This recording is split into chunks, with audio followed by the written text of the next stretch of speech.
우선은 전서의 말씀을 받은 이 데살로니가 교회 성도들이 이 편지를 받고 많은 위로를 받습니다. 큰 위로를 받았는데 또 문제가 하나 생겼어요. 재림에 대한, 휴거에 대한 이야기를 했더니 이게 또 잘못 오해가 됩니다. 그래서 부랴부랴 이 사도 바울이 주의 재림의 때에 대해서 또 이 재림을 어떻게 준비해야 될지에 대한 부분들을 이야기해 주는 책이 데살로니가 후서입니다. 주제는 주의 날이죠. 주의 날. 자, 기록 배경을 보면 전서 1차 편지로 큰 위로가 되었지만 신앙을 이유로 핍박, 박해가 날로 더해가는 상황 가운데서 성도들은 더욱 애타게 주의 재림을 기다리게 됩니다. 여러분들 주의 재림 기다리십니까? 주의 재림을 간절히 기다리는 곳이 어딘지 아세요? 저 북한 땅입니다. 고난이 임할수록 주님이 빨리 오시기 원하고요. 고난이 없으면요, 좀 천천히 오셔도 되는데 결혼하고 오시면 안 될까요? 뭐 이런 거 아니에요? 그지요? 그런데 우리의 신앙의 근본은 뭐예요? 마라나타입니다. 아멘. 주 예수요, 어서 오시옵소서 라는 그 믿음이 우리의 믿음의 근간이 되어야 되는 거지요. 자, 이들이 너무 박해가 심하니까 그 심한 박해 가운데 주의 재림을 간절히 기다립니다. 그러다 보니까 1차 편지에 온 그 내용이 오해가 됐던 거지요. 그래서 예수님이 오셨다라는 말이 있기도 하고 거짓 선지자들이 예수님이 오셨다는 말을 퍼뜨기도 했고, 어떤 일부 사람들은 주님 오시는데 이래서 뭐해 하면서 일하지 않고 무의도식하는 사람들이 등장하기 시작하는 거지요. 그래서 이 후서를 통해서 주님의 때를 기다리는 자들이 어떤 삶을 살아야 될지에 대한 부분들을 2장과 3장에서 이야기를 하게 됩니다. 1장은 박해 가운데 있는 성도들을 위로해요.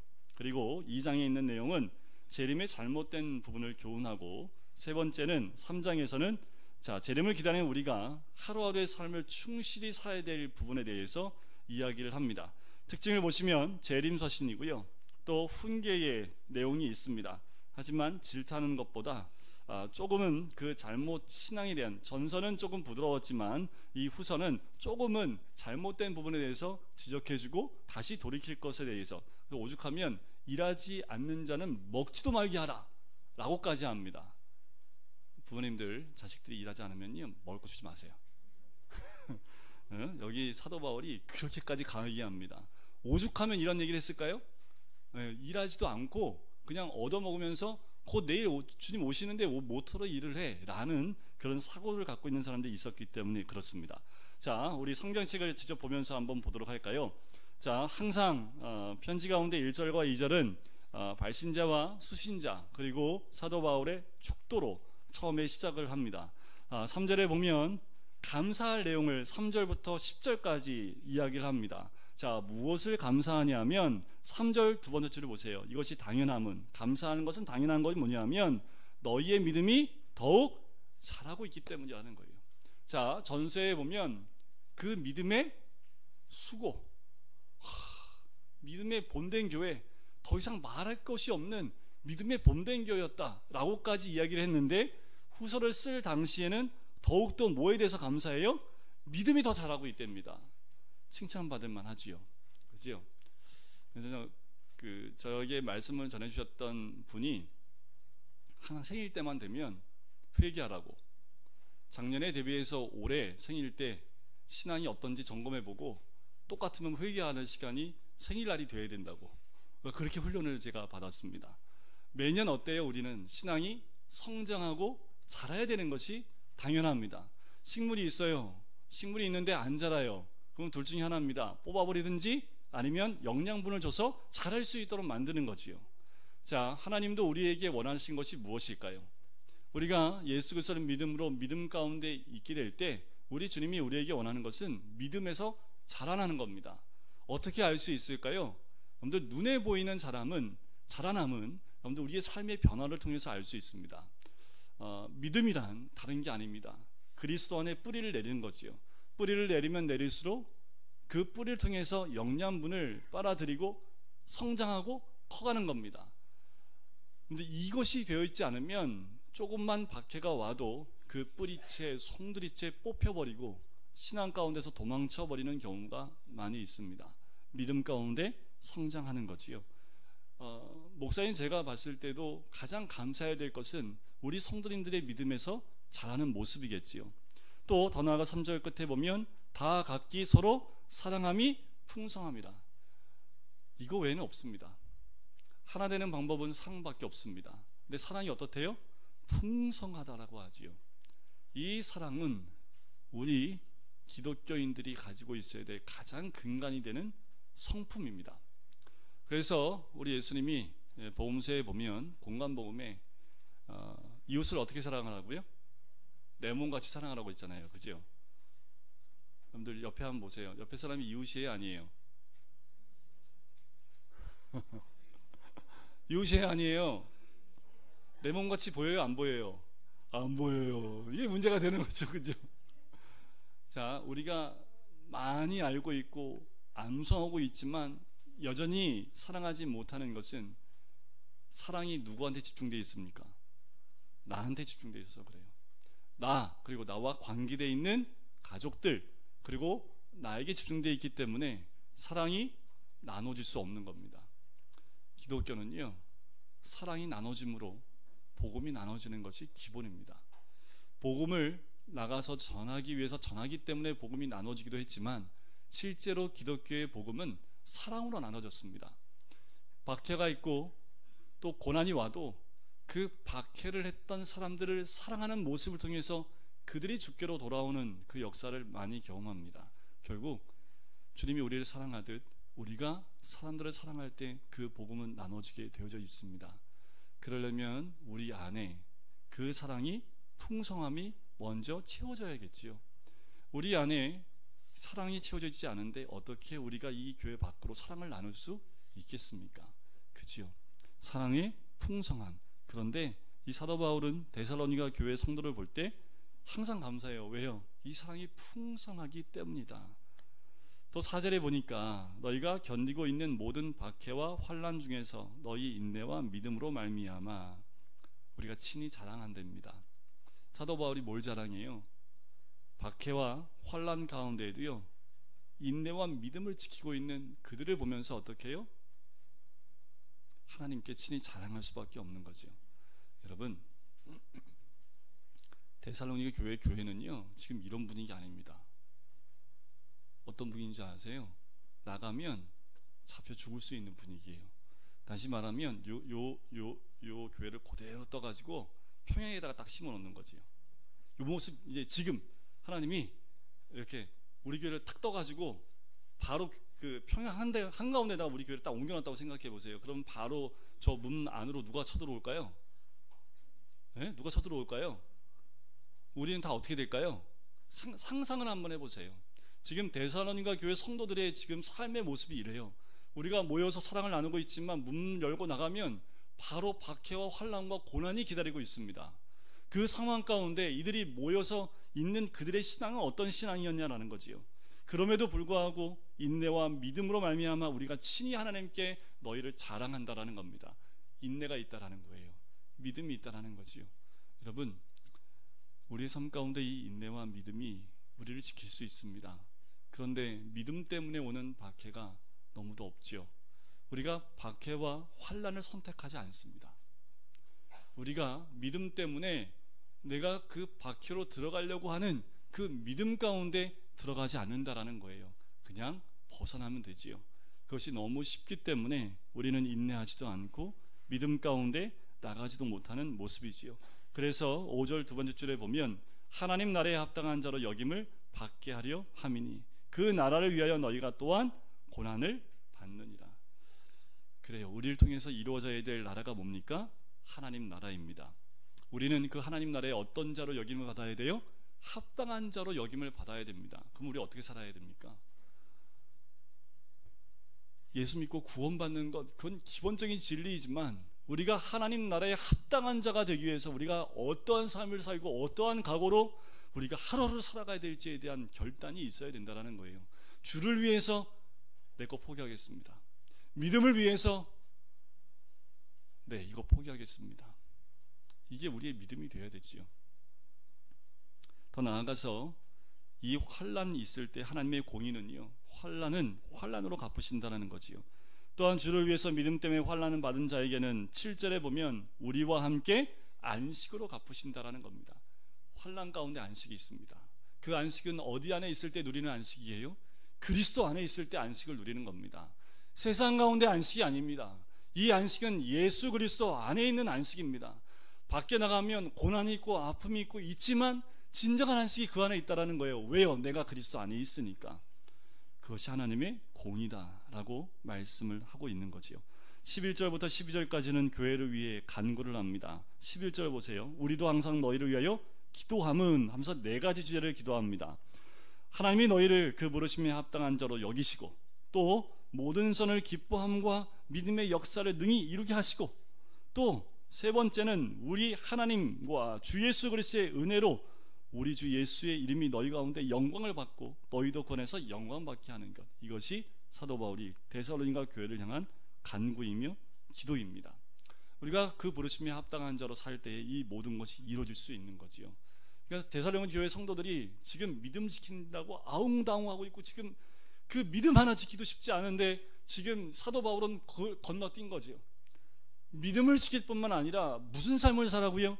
하나님이 너희를 부르심에 합당한 자로 살라고요. 이게 뭐예요 도대체? 칭찬해서 더 나아가서 어떻게 하는 거예요? 믿음만 지키지 말고 하나님이 너희를 부르신 그 부름에 합당한 자로 여기고 살라라고, 그것이 하나님이 기뻐하시는 것이고 그것이 하나님께 영광 올려드리는 거라는 거지요. 여러분, 그 부르심에 합당한 자가 무엇인지를 깊이 묵상해야 됩니다. 이들은요, 그 부르심에 합당한 자로 살기 위해서 모든 것을 내어놓는 사람들이었다라는 겁니다. 자, 2장에 넘어가면 주의 날에 대해서 얘기합니다. 자, 1절에 보면 두 번째 줄에 이렇게 나옵니다. 우리 주 예수 그리스도의 강림하심과 라고 나오지요. 자, 2절에 이렇게 나옵니다. 영으로나 말로나 또는 우리에게 받았다 하는 편지로나 주의 날이 이르렀다고 해서 쉽게 마음이 흔들리거나 두려워하거나 하지 말아야 한다라는 겁니다. 주님이 오실 때 갖고 왔어요. 지금 말씀입니다. 두려워하지 말라는 겁니다. 주의 날이 이르렀다고 마음도 흔들리지 말라는 거예요. 항상 이때 되면 예로 쓸 수 있는 것이 다미 선교회죠. 1992년 10월 며칠인지는 생각이 안 나요. 10월 12일인가? 네, 그 뉴스에도 현장에서 막 그 생방송으로 나왔잖아요, 그죠? 그 안에 교회에 모였던 사람들이 무슨 옷 입고 있었던지 기억나세요? 흰 옷 입고 있었어요, 흰 옷. 그 모임의 대표였던 이장님 목사님은 거기서도 계셨고요, 그죠? 안 일어난다면 지금도 어딘가 계실 거예요, 그죠? 근데 지금은 그 목사님도 잘못됐다고 얘기를 합니다.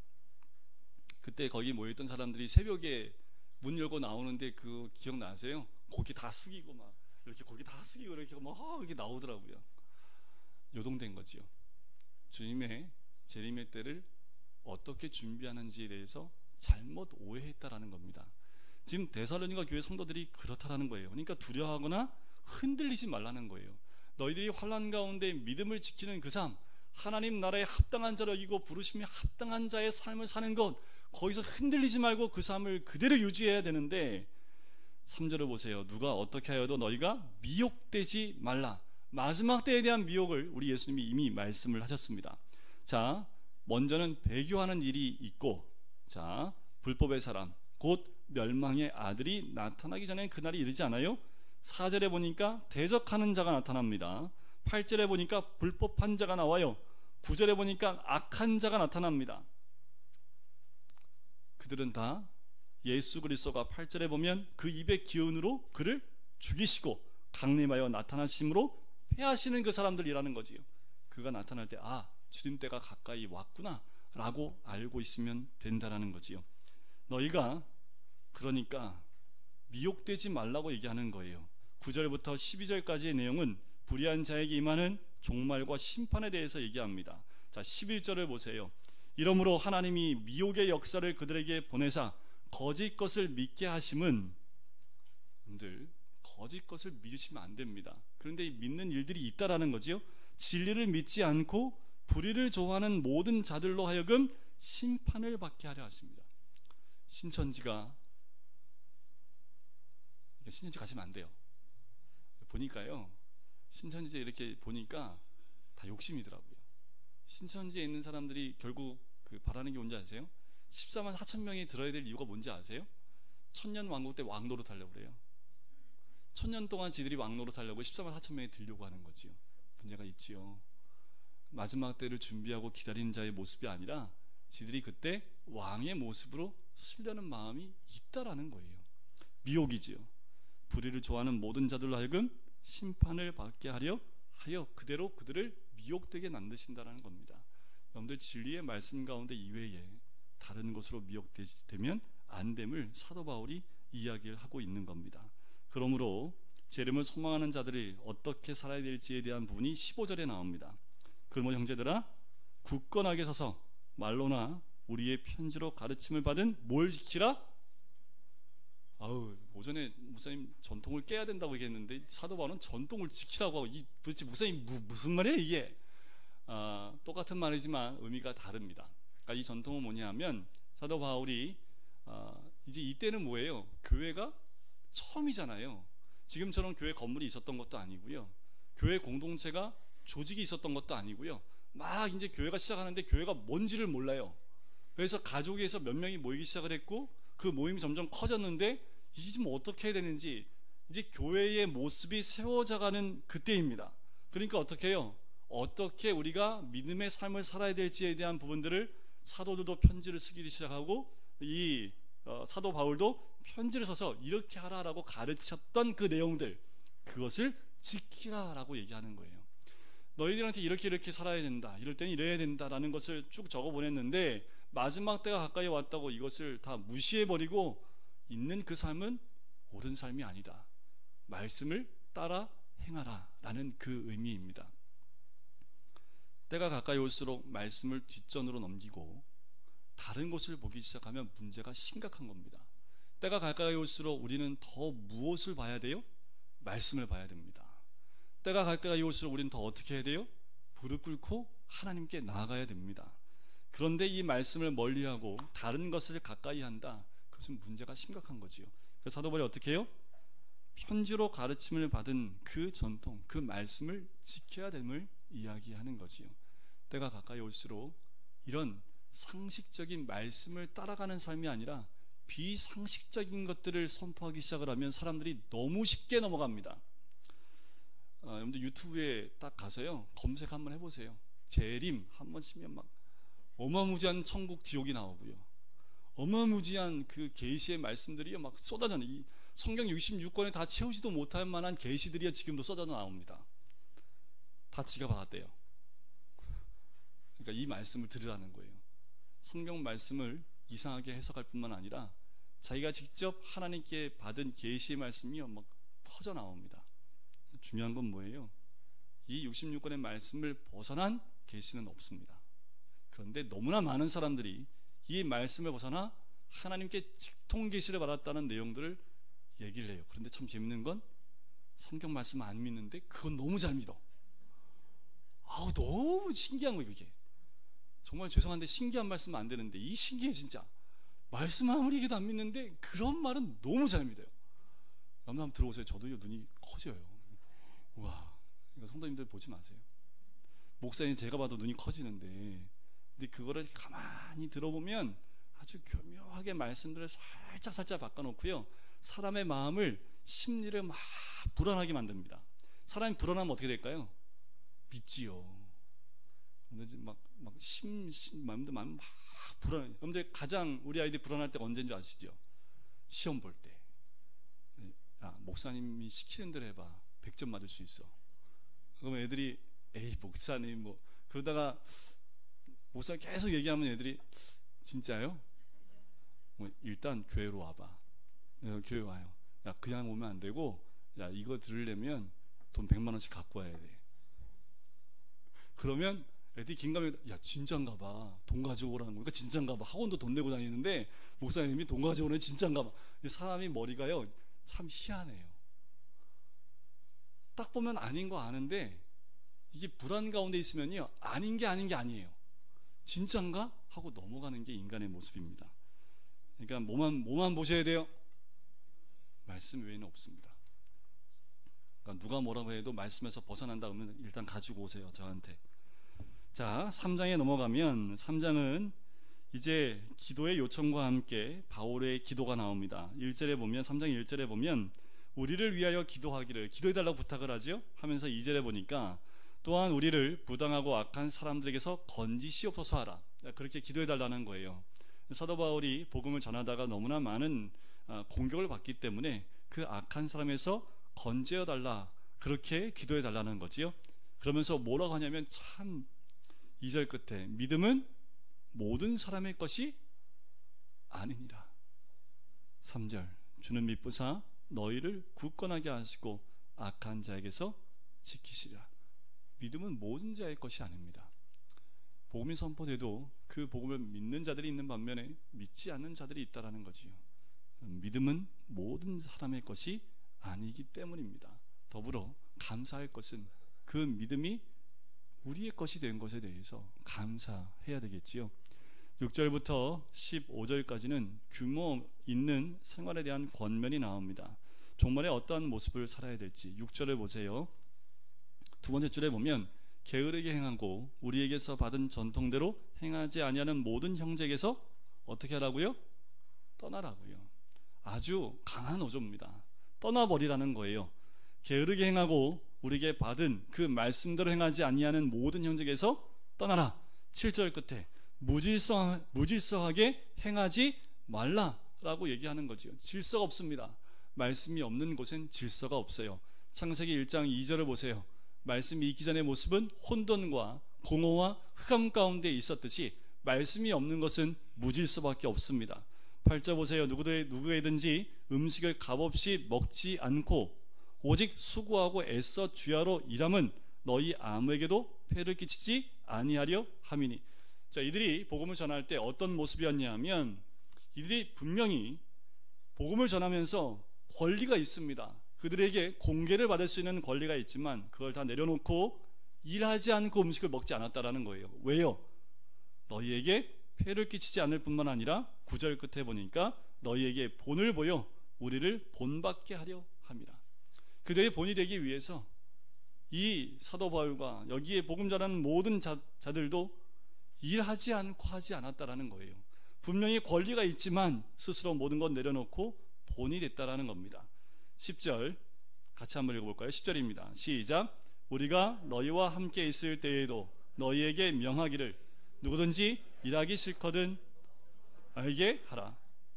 자, 일하기 싫어하거든 먹지도 말게 하라. 굶겨라. 우리 아이들이 일하는 게 뭘까요?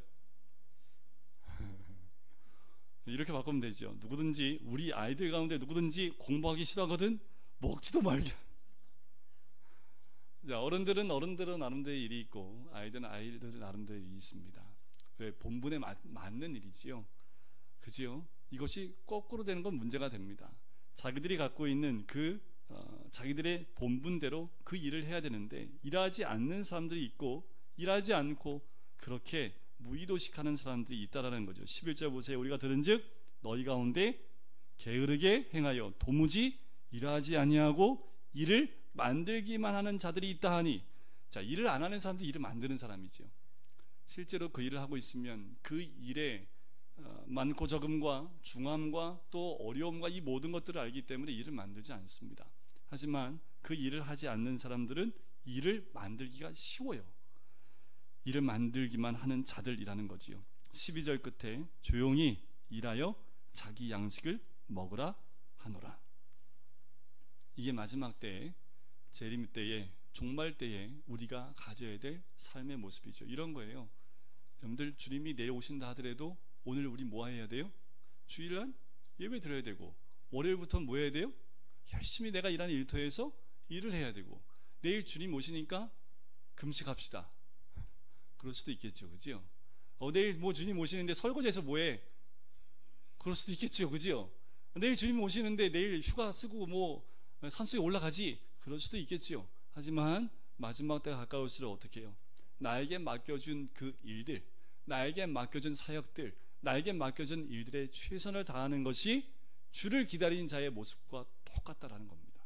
오늘 맡겨진 사명이 무엇입니까? 아이들은 공부일 테고, 또 우리 부모님들은 일하는 일터와 가정을 돌보는 일일 테고, 또 부부끼리는 남편과 아내로서의 일을 감당하는 것일 테고, 우리가 있는 그 자리에서 나에게 하나님이 허락하신 그 모든 일에 최선을 다하는 것, 그것이 우리가 해야 될 일입니다.